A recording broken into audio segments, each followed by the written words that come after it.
This is so amazing down here. Just imagine, this whole deep gorge was carved out by the water power of the Niagara Falls. Yeah, it is. It's amazing. But we have been walking for forever.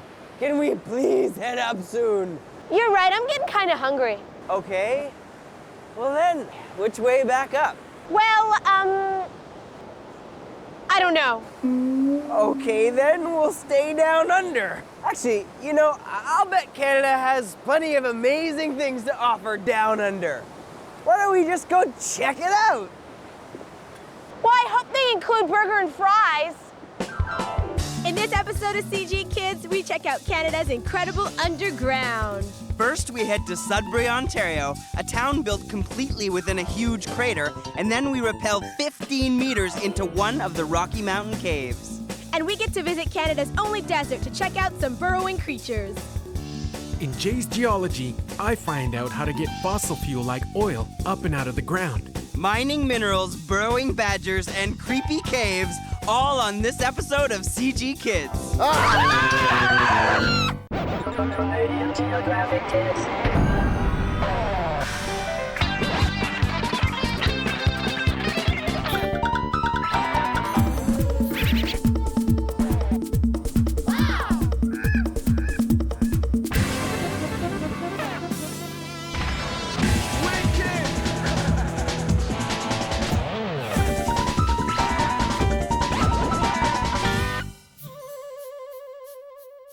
We are still down under, checking out Canada's great underground. Although this country is made up of incredible lakes and rivers, beautiful mountains, wheat-covered prairies, and vast tundra, what can be found under the surface has had a huge impact on creating this country.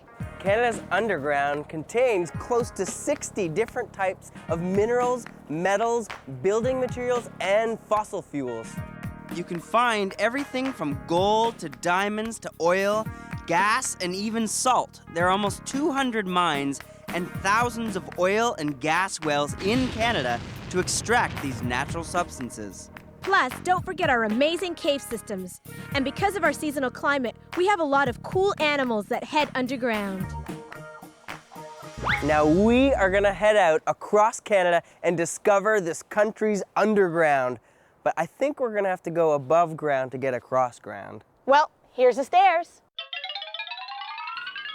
Hi-ya! Okay. Maybe this gorge will just take us there. Come on, Edie. Canada's underground does provide our country and the world with some pretty important building materials and fossil fuels. If we didn't make use of our rocks and minerals, we wouldn't have bricks to build our homes, copper pipes to carry our water, or more importantly, graphite to make our hockey sticks. What helps to make Canada's 10 million square kilometers of land so amazing is that there are 8 physiographic regions. The largest is the Canadian Shield, covering almost half of Canada. Then there's the interior plains, the Cordilleran region, which includes our incredible Rocky Mountains, the Appalachian region, which covers our Maritimes, the St. Lawrence lowlands, the Hudson Bay lowlands. Then in the north are the Inuit region and Arctic lowlands. It looks as though Jamie and Edie are heading towards the city of Sudbury, located in Ontario, here within the Canadian Shield. If I zoom into Ontario and bring in the geological regions, you can see how the green shading representing the Canadian Shield covers most of Ontario. And it's believed that right where Sudbury sits, an asteroid crashed into the Earth almost 2 billion years ago, uncovering some amazing minerals like nickel in the Sudbury area. Although we're pretty lucky to have such an amazing variety of minerals and metals, we all have to be really careful about hurting our environment by how we extract and use these incredible Earth resources. Okay, Edie, mining lights. Check. Flashlight. Check. Breadcrumbs in case we get lost. Check. All right, I think we're pretty much set. What are you guys doing? Ooh! I can't above ground. We were looking for someone just like you underground. You do realize that Sudbury is not a city underground. It's not? Come with me and I'll prove it to you. You do know you don't need all that stuff. What? You can never be too prepared. Danny explained that Sudbury has around 219 lakes, great beaches, nature trails, parks, and conservation areas. The city has won awards, including a United Nations award for its environmental efforts, such as planting 3 million trees.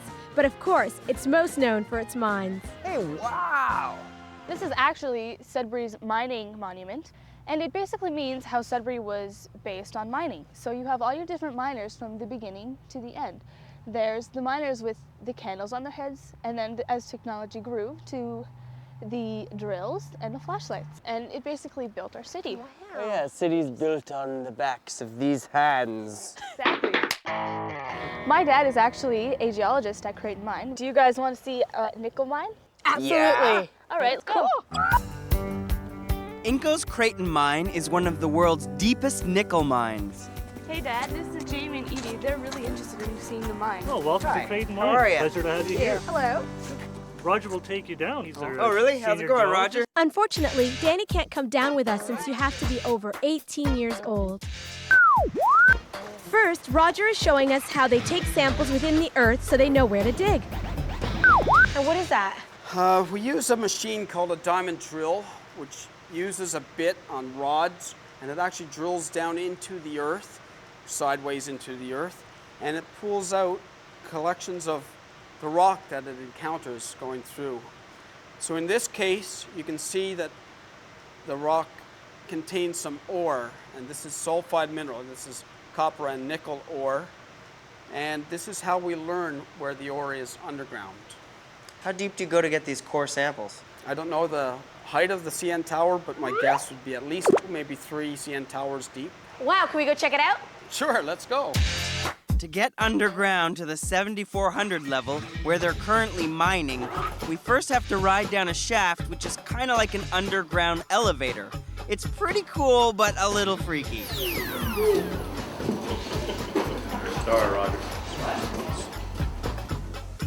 Roger, exactly how deep are we? Well, we're headed in on 6,800 level. We're going to pick up the Toyota, and then we'll head down to the deeper parts of the mine and hopefully get to 7680. 7680. Wow. What is that? 2.5 kilometers. Sure is. The 7,400 level is where the ore gets scooped up and carried to the crusher. Then it's hoisted to the surface. To get there, we now have to drive through a series of underground tunnels. There are all kinds of different vehicles down here, so we have to be careful. In some ways, it's just like driving around a street system above ground, and there are even traffic lights. There's a lot of vehicles down here. We have a lot of forklifts, of utility trucks, the larger mining equipment like scoop trams and loaders. We're a very mobile operation. Ooh, it's getting warmer and warmer. We finally made it to the heart of the mining just as the scoop tram was scooping out the ore. Each one can carry 12 tons. We stopped the tram so we could check out the load. Wow, it's so shiny. This is very high-grade ore. The ore in this stope is about 4% copper and 6% nickel. It's amazing to think that nickel from this powder will eventually be turned into kitchen sinks, hammers, and even parts of skateboards. So what'd you think of your visit? It was a blast. Yeah, that was amazing. So nice and warm compared to ground. I've got an idea. Why don't you stay overnight and I'll come pick you up tomorrow? No. Oh, goodness me, that's nice, eh? Oh, I really like Sudbury. It's a beautiful... Hey, what is that? That's huge! I can't believe it! There's a giant nickel there growing out of the dirt! Money grows out of the dirt here! I'm going to be rich. I'm going to be rich from the big giant nickels growing from the dirt, yeah. Edie, where are you going? Down. Oh. Remember, we're doing everything from down below, including our triviography question. Oh, it's triviography time. And the question is, what is a blowhole? Blowhole? And it's not something you find on a whale. Well, actually, It is something you find on a whale, but that's not the blowhole we're talking about today.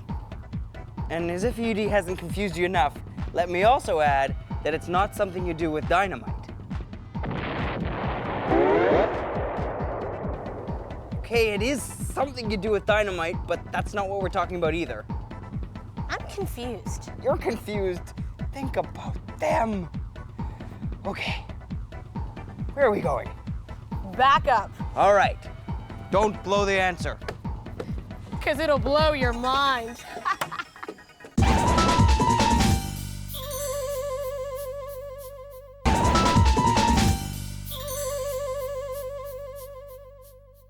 Canada offers some of the most beautiful, fascinating, and sometimes dangerous underground natural occurrences, caves. There are hundreds of caves in Canada, at least one for every province and territory. Caves are cavities that form beneath the surface of the earth. This usually happens when water flows through the cracks in the earth and then dissolves rock like limestone found under the ground. Caves also form from lava tubes in volcanoes and from waves crashing against rock. They provide homes for our wildlife, contain stories of our past, and display incredible rocks and minerals. One of the best places to find some of the most amazing and the oldest caves in Canada is in the Canadian Rocky Mountains. The Rockies are home to Canada's longest cave, Castleguard Cave, which stretches about 20 kilometers. And the deepest cave, Arctimus Cave, which is about 536 meters. We are in Canmore, Alberta, and we're about to head up that way to the Grotto Mountain to check out one of the most amazing caves, the Rat's Nest Cave. We're hooking up with the real caveman, Dr. Charles Young. He's leading us to the mouth of the cave. Okay, I just want to get one thing straight. It's called Rat's Nest Cave because you have bushy-tailed wood rats that live in there. And these wood rats are actually quite cute. They've got long bushy tails, so they don't have the nasty pointy noses and naked tails do you think about normal rats. Well, I'm definitely glad to hear that, because I am not into rats. We're pros now with this underground exploration gear. All right, bring on the caves, but not the rats. well, no wonder this cave creaks. It's 24 million years old. This isn't an easy cave to explore. We have to use rock climbing gear. So what kind of rock is this? Well, this is limestone here, and it was formed in a tropical sea about 300 million years ago. Of course, it's been uplifted into mountains since then, and we can even find simple primitive corals in here. And when we get to the bottom here, we're going to see a lot of bones. And the Provincial Museum of Alberta has worked on some of these bones and has got carbon-14 dates that go back 7,000 years. Whoa! Check it out! Yeah, you've got a jawbone there, you can see, probably of a bighorn sheep. You can see these are like grass-eating teeth. What do you think this is? Look at the size of it. It's a tooth. This is probably from an elk. It's something very large. An elk molar? A cow-sized beast, I would say.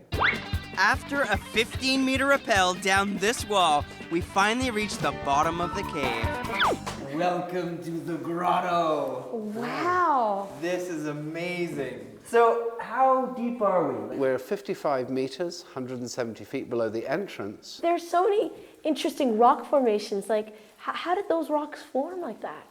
Well, this is water coming from, through that 150 meters of rock. And as it drips down, it's leaving behind this deposit. And where we see this rather nice fringe of stalactites here is where it's just dripping off an overhang. This looks like pretty precious stone here on the riverbed. What's this? These are actually called rimstone dams, and each one of those little terraces is actually a dam, and it's holding back a pool of water. What kind of water is that? Is that fresh water? Yeah, it's very good to drink. In fact, we believe it takes about 3 months to come the 150 meters through the rock. Can I drink some? Yeah. Clean water. He's still alive. So now that we got to the grotto, I assume we have to go 55 meters back up. Yeah, I'm afraid it's uphill all the way. What? There's like no elevator? Whew. Oh, this is crazy.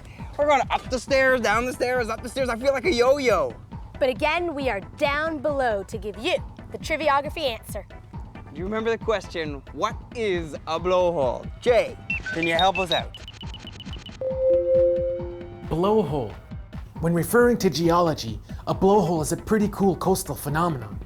Think of a blowhole as a marine volcano involving exploding water. Blowholes occur along coastal cliffs where waves wash in and out of sea caves. An incoming surge of the wave causes air to pick up water vapor and force it through any holes leading up to the surface.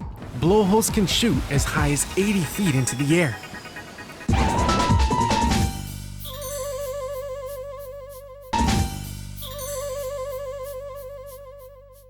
Because Canada has some pretty wicked winters and huge northern territories, we have a lot of animals who escape the cold by hibernating in dens, burrows, or caves. But Canada also has a desert, and here, animals head underground to cool down. We are in the Okanagan Valley in British Columbia. We're headed to the Desert Center in Osoyoos. It's an education and research facility right in the middle of the desert. This is Janelle, and she's going to show us how animals survive and adapt in this heat. Hello. Hi, Edie. Welcome. Hi, Janelle. Hi, Jamie. A lot of desert species are burrowing animals, and here we have an example of a badger burrow that was left here about 2 months ago. Notice the scratch marks on the side of the burrow going horizontally. When badgers dig, they come in and it's like they're swimming through the dirt, and they kick up the dirt behind them and they leave these horizontal scratch marks. How deep does that hole go? Well, this hole here goes about 2 meters deep. It's not a very deep hole because it's just used for sleeping and getting out of the sun. So how long would a badger spend in a burrow like this? Well, badgers are actually very nomadic. They're travelers. So a badger might spend 1 or 2 days in this burrow and then would go off to another area and search for more food. And actually, when the hole's not being used, other animals might move in. In the desert, we have burrowers and borrowers. So they borrow the burrow. That's right. So let's see if there's a badger down there. Okay. I don't know if you should do that. Oh, come on, I'll be fine.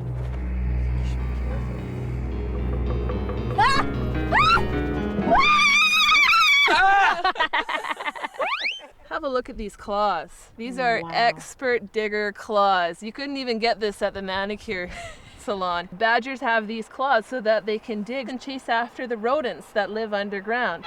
If you look down here on the ground, you can see a smaller hole. This is a burrow that's made by the Great Basin pocket mouse, a tiny rodent that lives in this desert. Wow. The Great Basin pocket mouse is not actually a mouse. It's in the same family as kangaroo rats. They're neither mice nor rats. They never have to take a drink of water. Never? That's right, they get all the water that they need from the plants that they eat. And when they're down in their burrows during the daytime, they actually seal the entrance of their burrow so that they don't lose their moist breath. They recirculate the moisture from their breath. Oh, wow. Burrows like this also get used by other animals, the borrowers. When a pocket mouse moves out, another animal like the western rattlesnake might move in. Here's a skin from a western rattlesnake. Other snakes will also use rodent burrows. They need to get out of the sun too. Another animal that will move into rodent burrows is the tiger salamander. Tiger salamanders are amphibians, and all amphibians need to maintain wet skin. This is how they breathe. So they have to get out of the drying sun, and they'll often go down rodent burrows. Now, how does a salamander have wet skin in the desert? They actually secrete a very sticky mucus, kind of like snot, that covers their skin and keeps them from drying out. Here's a good trail here. How about if we look for some animal tracks? Hey, what animals' tracks are these? Huh, let me see. I've never seen those kinds of tracks before. Here they go, off this way. Ah! What are you trying to do? Scare me half to death? Canada has some of the most amazing geography. Rocky mountains, steep cliffs, flat prairies, thick forest, and bare tundra. But what's underground is pretty fantastic too. Canada is also a world leader in important fossil fuels, such as coal, natural gas, and oil, which form underground from the remains of living organisms. Another interesting thing about oil and gas is how it gets transported around Canada. Underground. Canada has 540,000 kilometers of pipelines transporting oil and gas from one end of the country to the other. Before oil gets put into the pipeline, it must be pumped to the surface to be processed. like this. But only some oil is light enough to be easily recovered, processed, and then transported. A lot of Canada's oil deposits are too thick. Let's head into the lab and figure out how to strike oil.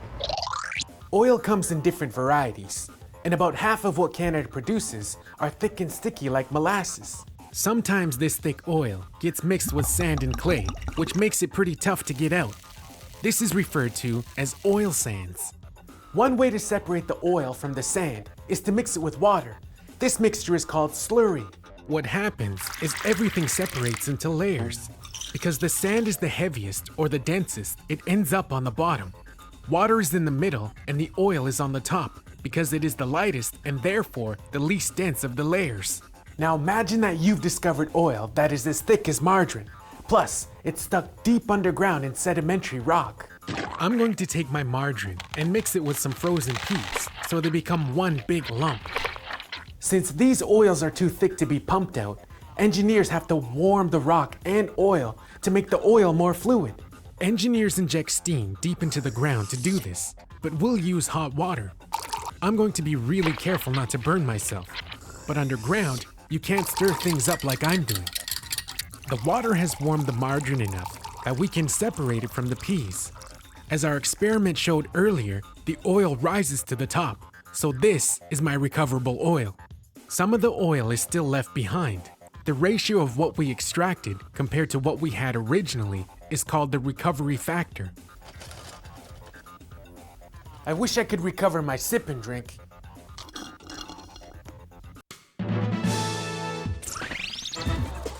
A fantastic fact about Canada is there are more than 200 potentially active volcanoes located along the west coast of the country. Scientists are keeping an eye on them because 49 of these volcanoes have already erupted in the last 10,000 years.